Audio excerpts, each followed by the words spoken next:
Okay, sorry. Hey, hi, hello, welcome back to my channel. My name is Jess, and this is Nigel, and I know this is a really weird setup. Thank you, boo-boos. This video is gonna be really weird. So when I filmed this yesterday, there was nothing that had popped off bookish-wise, besides some book reviewers, bookstagrammers showing their ass and showing their Trump supporters, but I wasn't gonna spend my time on that. Then I filmed my video, and it was really just like a skincare and discussion video. And then last night, some people sent me this thread of tweets about something that happened with an author. And I was like, well, damn, I've got to include that. So there's going to be some different, you're going to see here, you're going to see in my bathroom, and you're going to see in my book room. So it's going to be kind of patched together. No, Nigel, don't eat my chair. So I'm just going to have to edit this in wherever it fits. So I hope you still enjoy this week's episode of Book Community. I love my dog, but he's chaotic. So I had to put him to the side. So I'm using my laptop for the tweets so I don't get it wrong here. Okay, so the tweets that were sent to me were about an author named Joan He, who's the author of Descendant of the Crane. So Descendant of the Crane is a YA fantasy that was released under Albert Whitman and Company last year, so April 9th, 2019. So the author stated, as of writing this, I am one step away from filing suit against the publisher for copyright infringement. So they said, back in May, they failed to pay me my royalties on time. My agent followed up with them repeatedly. We gave them the benefit of the doubt due to COVID. We allowed them all the time that they were contractually owed and then some to rectify this breach. So in August, when the publisher remained in breach, we notified them that the rights to publish the book had reverted back to me per a clause in my contract. What this means, the publisher legally can no longer sell the books, not the ebooks, not the hardbacks. Anything already in print has to be withdrawn from shelves. Anything not yet published, this included the paperback edition, can't be published without violating my copyright. For the reader and me, this essentially means the book goes out of print. Yeah, it sucks big time. But the only thing worse than books going out of print is not knowing if and when you'll be paid by your publisher. So I didn't know in 2020, I can't believe this is happening, that an author had to take to Twitter because their publisher isn't paying them. So they also said, as a last resort, I hired a lawyer. We sent the publisher a cease and desist on September 24th and gave them 30 days to comply. They have not complied. Which brings me to this. Should this go to court, I am almost certain to win. The case is clear, but I'm not vindictive. I don't want to drag the publisher through this or myself. Emotionally, mentally, and financially, the last 6 months have been hard enough. So they tagged Albert Whitman. If you see this, please comply with the cease and desist. Please acknowledge the reversal of rights. Withdraw the copies on shelves and warehouses and stop printing, distributing, and selling the book. Please give me the time of day and do the right thing. How is this happening in 2020 that you have to take to Twitter to try and have like a civil conversation with your own publisher about the rights to your book? This is outrageous. I cannot believe that. They did add in final notes on how to help. They said all of the above is vetted by my legal counsel, so feel free to share and spread the word. It would help greatly. In terms of what will be happening with Descendant of the Crane, my agent and I are working hard to rehome it. If you really need a copy, I recommend going through my UK publisher, and there's a link, and I'll have this tweet thread linked in the description. So they said, in the meantime, I'm really grateful to be with Macmillan now, so that's great. Pre-ordering my book with them would truly be the best show of support, especially when nothing with Descendant of the Crane's future is certain. So there's a different book linked, and it says the ones we were meant to find. A sci-fi fantasy, and that's under Macmillan. So they have that linked. So thank you for reading this so far. I'll keep you posted on how everything goes. And just to clarify something, after we notified Albert Whitman that the rights had reverted back to me, they immediately paid the outstanding royalties, and they keep on citing this as the reason why they can't agree to release my rights. Sorry, but that's not how contracts work. So at least they paid the outstanding royalties. So that is, oh my gosh, I'd be so pissed. And I understand not wanting to go to court or be vindictive, but at this point I'd take their asses to court, but I know that costs money. So Wesley Chu replied, hi, sorry to see you're going through this. I'm just curious, is the publisher delinquent on all royalties, or are they just paying late? And Joan said they were late and stopped replying to emails asking them where the royalties were. We invoked a clause in the contract that explicitly says the right to revert back to me if they don't pay within a certain number of days, and they immediately paid, but too late. Oof, that is outrageous. So someone said, please don't feel vindictive if you go to court because you're absolutely in the right and it may be the only way they'll listen. That's what I feel. But Joan said litigation would take a year and be a lot of money. So even if they were feeling vindictive, that's going to cost a lot of money, which is so royally fucked. God, that is fucked. Someone did suggest, if you haven't already, have your lawyer reach out directly to Amazon with proof that the copyright for your book lies with you and not the publisher. Just bypass them completely in that case. And they said, I'll let my lawyer know. So I don't know if you let Amazon know directly, would they have to pull the books like from their website? That's what I'm guessing. So I wonder if a book was sold now, would that money just go to Albert Whitman and Joan wouldn't see any of it? Cause, ooh, child, that is so rude. So I'm gonna have this linked down in the description and a link directly to the new book with Macmillan. The ones we're meant to find. I think that might not be out until next year, if I'm correct. It says May 4th, 2021, but you can definitely pre-order that. I'm sure that would definitely help them, since this looks like this could be a long journey. If, Albert Whitman doesn't comply, they might have to go to court. Wow. It's just awful. And of course, there's just a lot of support from authors and readers, and tagging Albert Whitman. So obviously all we can do is, if you want the book, pre-order Descendant of the Crane, or you can order Descendant of the Crane from the UK. We can pre-order the new book, The Ones We're Meant to Find Out, that's with Macmillan, and share and tag Albert Whitman and call their asses out, because this is ridiculous. How fucking shady. Oh, what is up with publishing this year? Publishing seems to be losing their fucking minds. It's just shady shit left and right, and I'm not here for it. It's fucking garbage, and that's awful. So please share this, tweet about it, tweet Albert Whitman, and hopefully the attention will make them boss up and handle their shit how they're supposed to, so that hopefully Joan doesn't have to take this to court, because how fucking shitty. But if you know anything more about publishing or anything more on the situation, definitely leave it in the comments. I would appreciate it. And now a random transition to my bathroom for my skincare routine. My face does look really ashy because I had this thick sunscreen on before I took a shower, so don't mind that. Okay, thank you, bye. Hey, this is a really weird video angle. You're in my bathroom. I did this on Instagram the other day. I had like 2 people ask for my skincare routine. So I was like, I'm basically an influencer and I've got to give the people what they want. You know how people are always like, so many people have been asking. Literally it was 2. And I already wanted to do this video, so that was motivation enough. So I'm gonna go through my daytime skincare routine, but I also wanted to talk about a couple things that came up in my last video of the unpopular opinions. Just a little further discussion. So before I start, I do want to say I'm obviously not a dermatologist. I'm not an esthetician. I'm not a skincare guru. This is just from years of sampling and trying things out, because that's kind of what you have to do with skincare. Sadly, you kind of have to try and see what works for you and what doesn't. And my recommendation would be, don't try a bunch of whole new products at once, because you won't be able to tell what and what doesn't work. So maybe introduce one new product at a time, so you can see, if that causes you any irritation or if it does give you any improvement. But other than that, again, I'm no professional. This is just what I have found works for me. And I apologize if this setup isn't the best. I am using my front facing camera just so I can see, but I'm not going to stay in here the whole time. I'm just going to do this, and then I'm going to go in front of my shelves to finish the discussion. So yes, here we go. On a normal morning, if I were just to get up and like go to the gym, or I go into the grocery store, I'm not going to wash my face because I put a bunch of stuff on at night. So I would normally just do micellar water.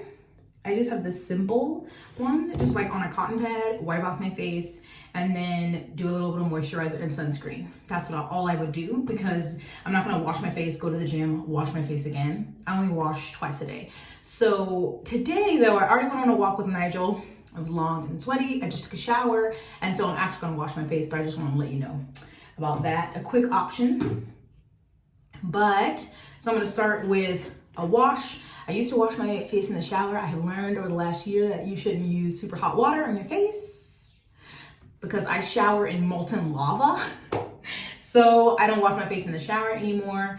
And I just do lukewarm water, even though it pains me. So I'm gonna wet my face really quick and be right back. So my face is wet, and I'm using this Cerave renewing cleanser, and it uses salicylic acid.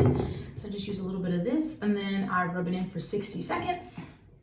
And let me see the time.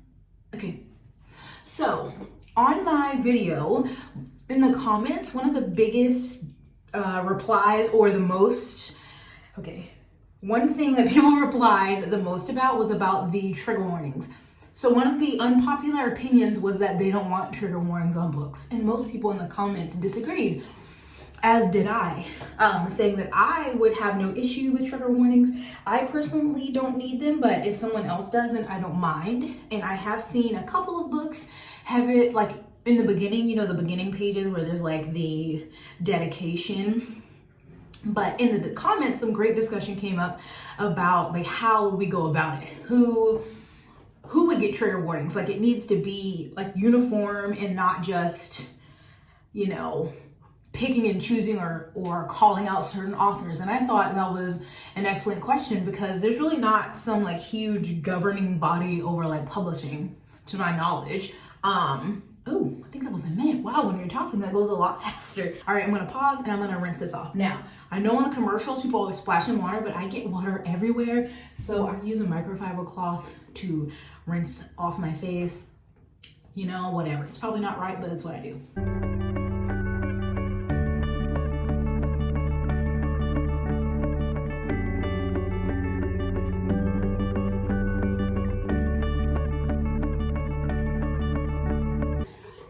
Cloth is also helpful around edges. I know some people don't want to like mess up their hair or mess up their edges. I don't care, so I especially like to get in there. And depending on the sunscreen I wear, sometimes it like gets caught in my hairline, and I get a lot of little pimples up there. So don't forget your hairline.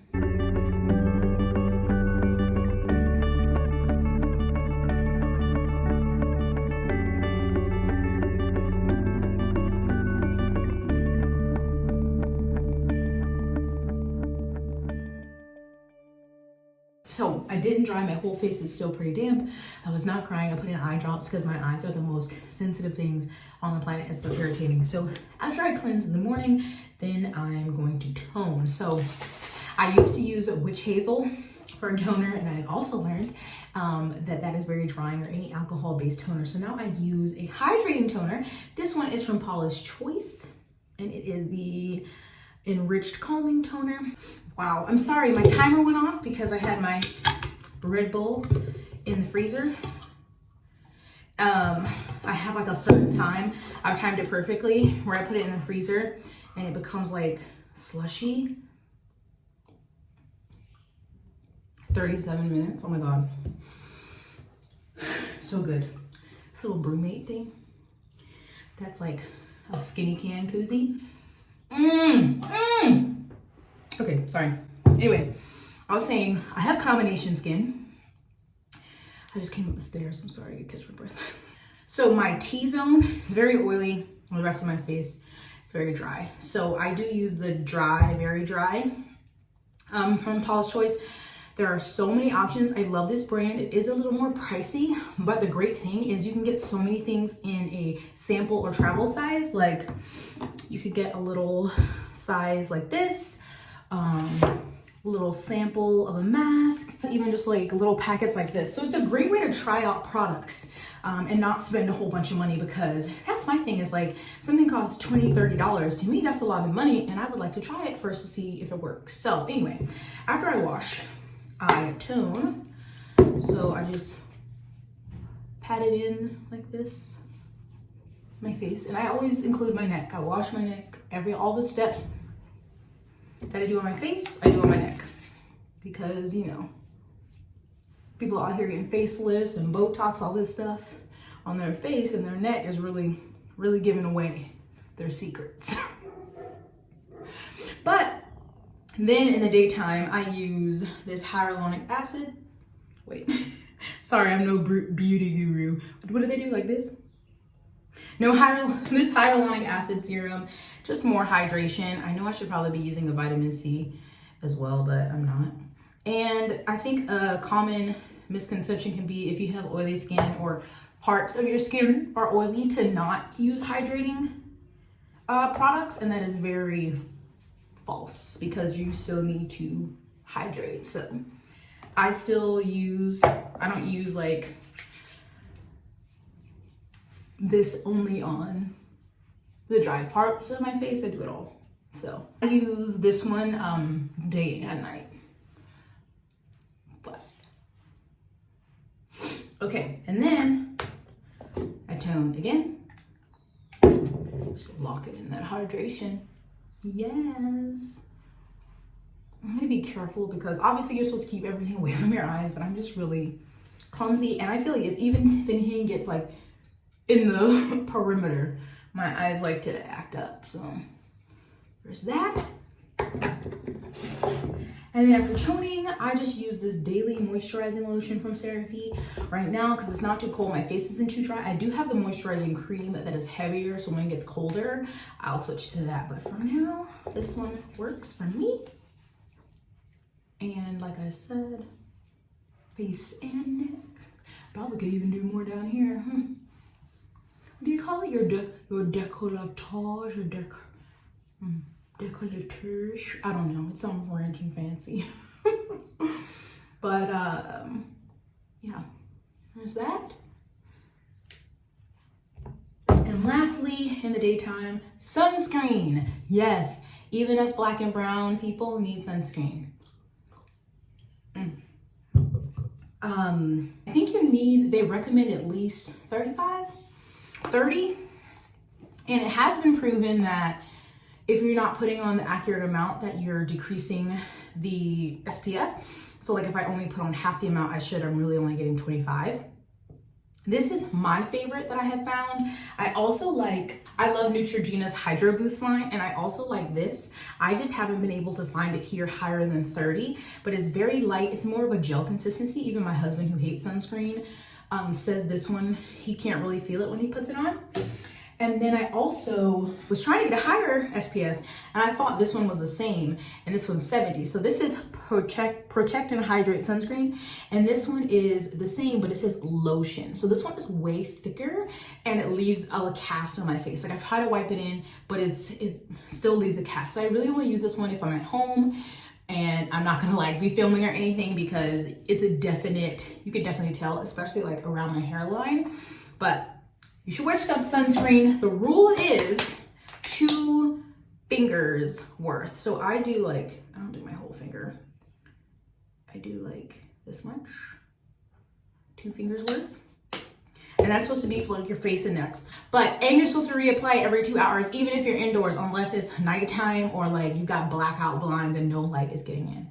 I know people hate that. I hated it too, but I am now doing it. So this one for me first goes on a little white, but with a little blending in. And my eyes have been extra sensitive to this sunscreen lately, so I've got to be careful to not get it really close to my eye. But yeah,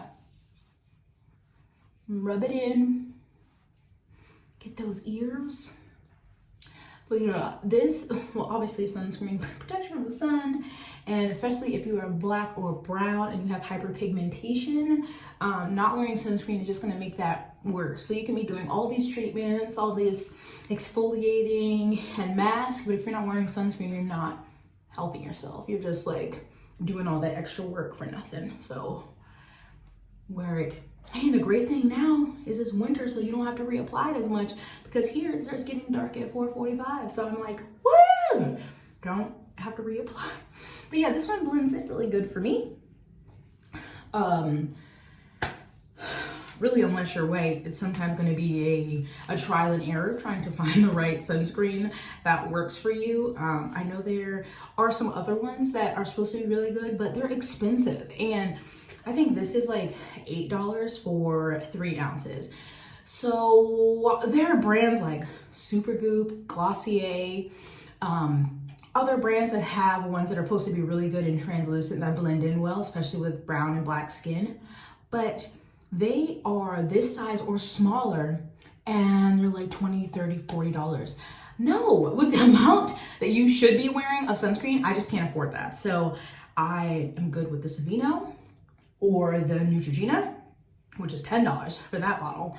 And that's it. I'm gonna keep pushing. But yeah, that's it. So that's it in the morning. And then I always put on chapstick, but if I'm upstairs and it's not right here, I just use the Cerave healing ointment that I use at night on my face. I just put a little bit on my lips because it's predominantly petroleum jelly. So that Vaseline.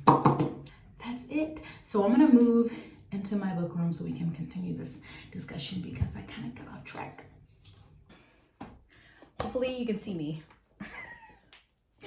Okay, so we were talking about trigger warnings. So I think the question is, how would it be done uniformly? Because when Ninth House came out, I remember a lot of people were talking about this book needing trigger warnings because of the content. And people brought up the great point of authors like Stephen King, or just in general, men have books like this all the time and no one's ever asking them to put a trigger warning on their book. So it just definitely would need to be fair. And I don't know who would control that. And like, would one publisher do it and another wouldn't? So there's a lot of questions. And then another great comment was, who determines what is a trigger and what isn't? To me, when I just think of trigger warnings, I think of sexual assault, obviously rape, self-harm, suicide, harm of a child, but there are so many more that trigger other people. Just even talk of depression or a mental illness, divorce, loss of a parent. There's just so many things that could trigger people. So I don't know how you would determine what's a trigger and determine what you think you need to make readers aware of. Like, I think someone suggested something general, like the content in this book might trigger people, but I guess that's too general then. If there's some things that trigger you and some that don't, I don't know. It brought up a lot of great questions, and I'm glad that people were discussing it with me because there was a lot of stuff I didn't think about. Also, where would it go? This is kind of a smaller issue, but I wouldn't want it like on the front of the book, like trigger warning.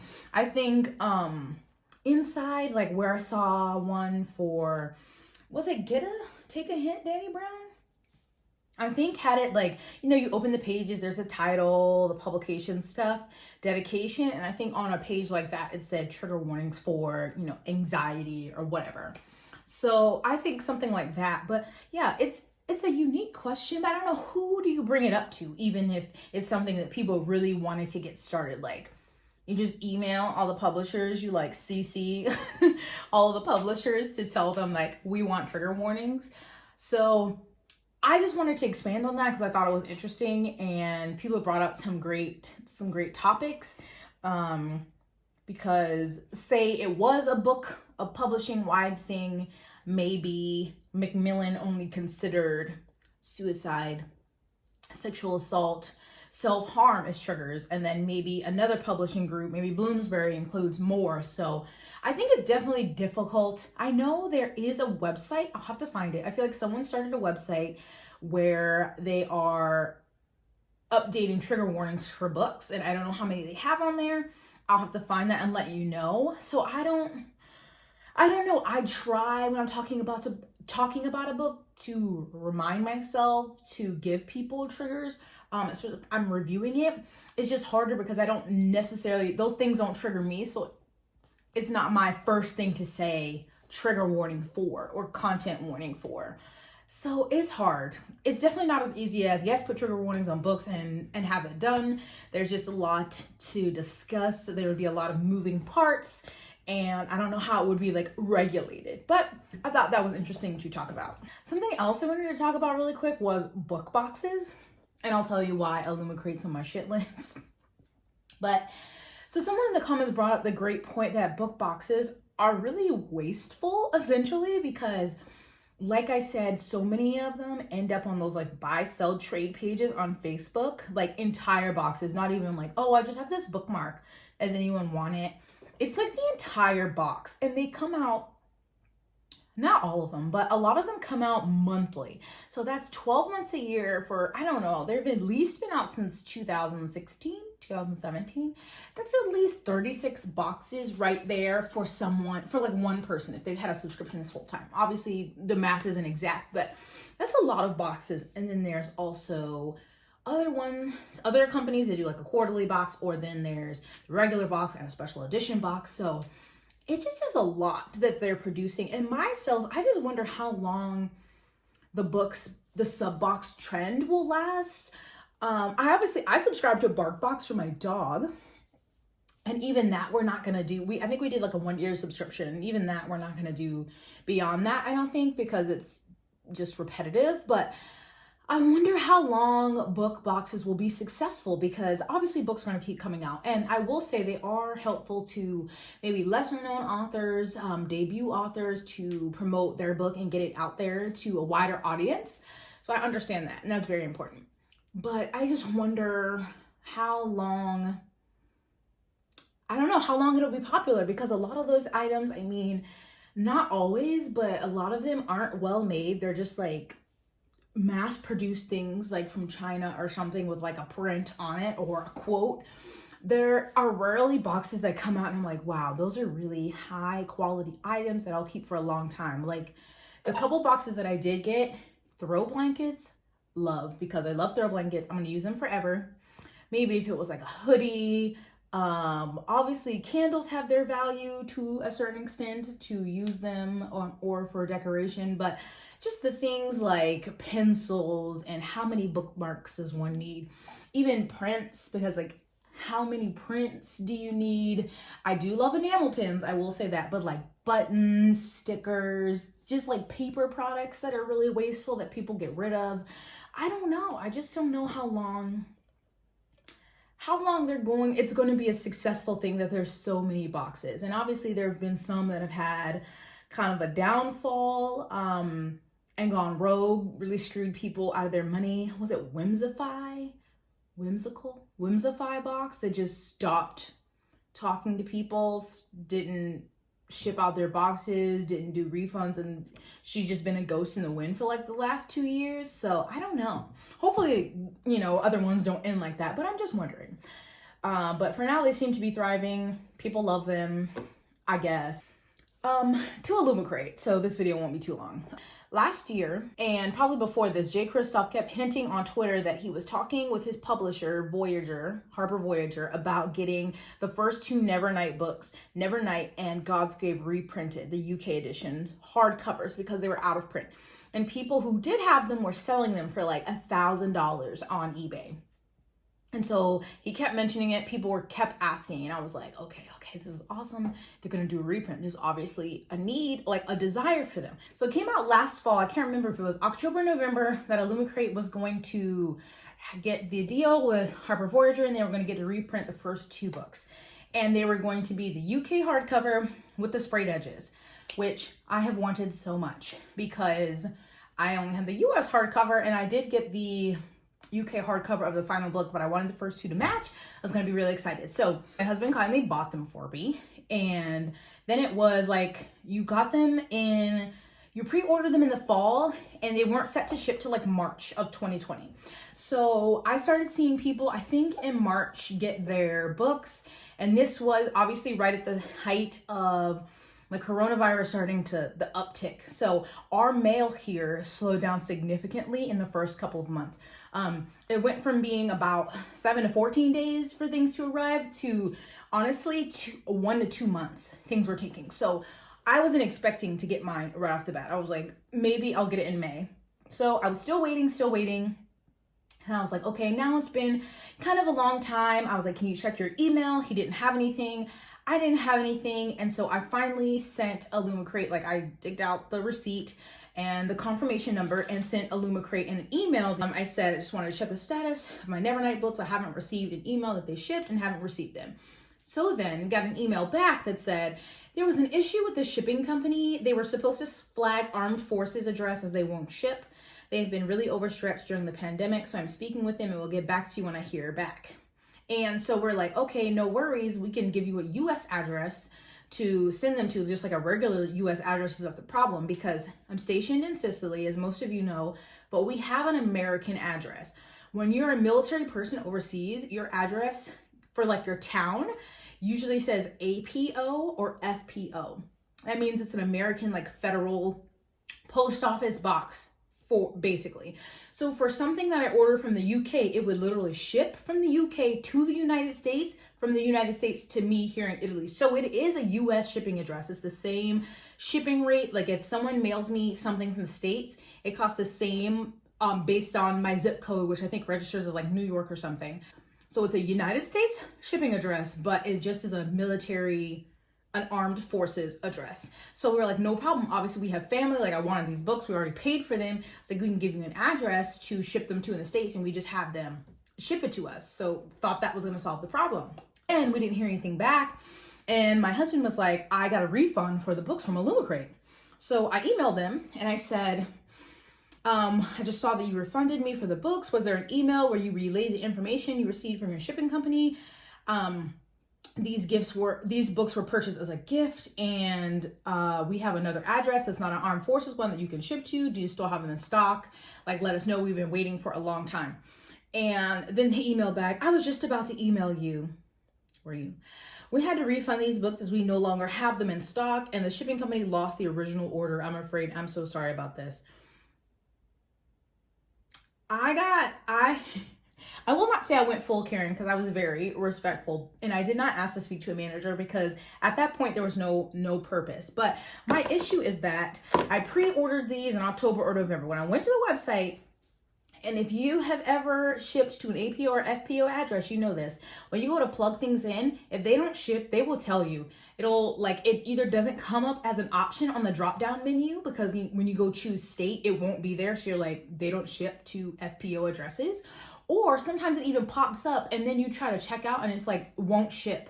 So that has happened to me multiple times with Target, with so many brands that will not ship here. So I put in my address, it was available, and it worked. And so months, this was June now. So since October, November, whenever this was, there was no one checking all of that before they even started to ship in March, before the pandemic even started. So like, that to me was bullshit. And so had I not said anything, would they have refunded us or given us our money back? Since the shipping company lost the order and we hadn't heard anything from them in those months since I placed the order, they would have just kept my money. What if I didn't keep my proof of purchase and I didn't have my confirmation number? They would have kept my money. And so I sent them an email explaining all this stuff because I was fucking pissed. I wanted these books, we paid for them, and I had to be the one to come to you to ask what was going on. And they said, we're sorry with this order. We do state in our frequently asked questions we cannot deliver to APO, FPO addresses. The list of states in our checkout area is a default list. I don't think we can remove it. We'll ask our developer to take another look. Yeah, you should, because you can't fucking remove it. And so that to me is bullshit. I'm sorry. Our shipping company usually flags any addresses that cannot be shipped to, so we contact the customers for alternative addresses. Unfortunately, like most businesses, the pandemic has them severely stretched lately. I'm sorry. No, fuck that bullshit, because they got the order way before the pandemic even fucking started. And the gap between the refund and us notifying you was due to the fact that the refund had to be done with PayPal, which meant our boss had to do it. So there was a disconnect there that there usually isn't. Please understand, it was never our intention to keep money for books that had not been received. We weren't aware there was an issue until your husband got in touch, and we did everything we could to resolve it before we refunded him. Unfortunately, the current pandemic is throwing up a lot of issues, and we are all dealing with them the best we can. But it just pissed me off, and so now I have a sour taste in my mouth about Illumicrate, and I obviously don't have those books. And I 100% believe, had I not emailed them, that I would have never seen those books, obviously, and we would have never gotten our money back. So to me, that's shady business practice. And yeah, no, you're a big business at this point. Have your shit together. Fix your fucking drop down menu. So if you don't ship to somewhere, that's not even a fucking option, and get it together, because he paid for those books and the ridiculous like 17 pound or whatever it is shipping to the United States, which this is the United States address, because had they flagged it in the beginning, we could have given them an alternate address to send it to and still been able to get the books, but no. So that's why I don't fuck with Illumicrate anymore. They will forever be on my shit list. I really hope they don't come out with a beautiful book that's something I love, so I don't have to question my morals. But that's the story.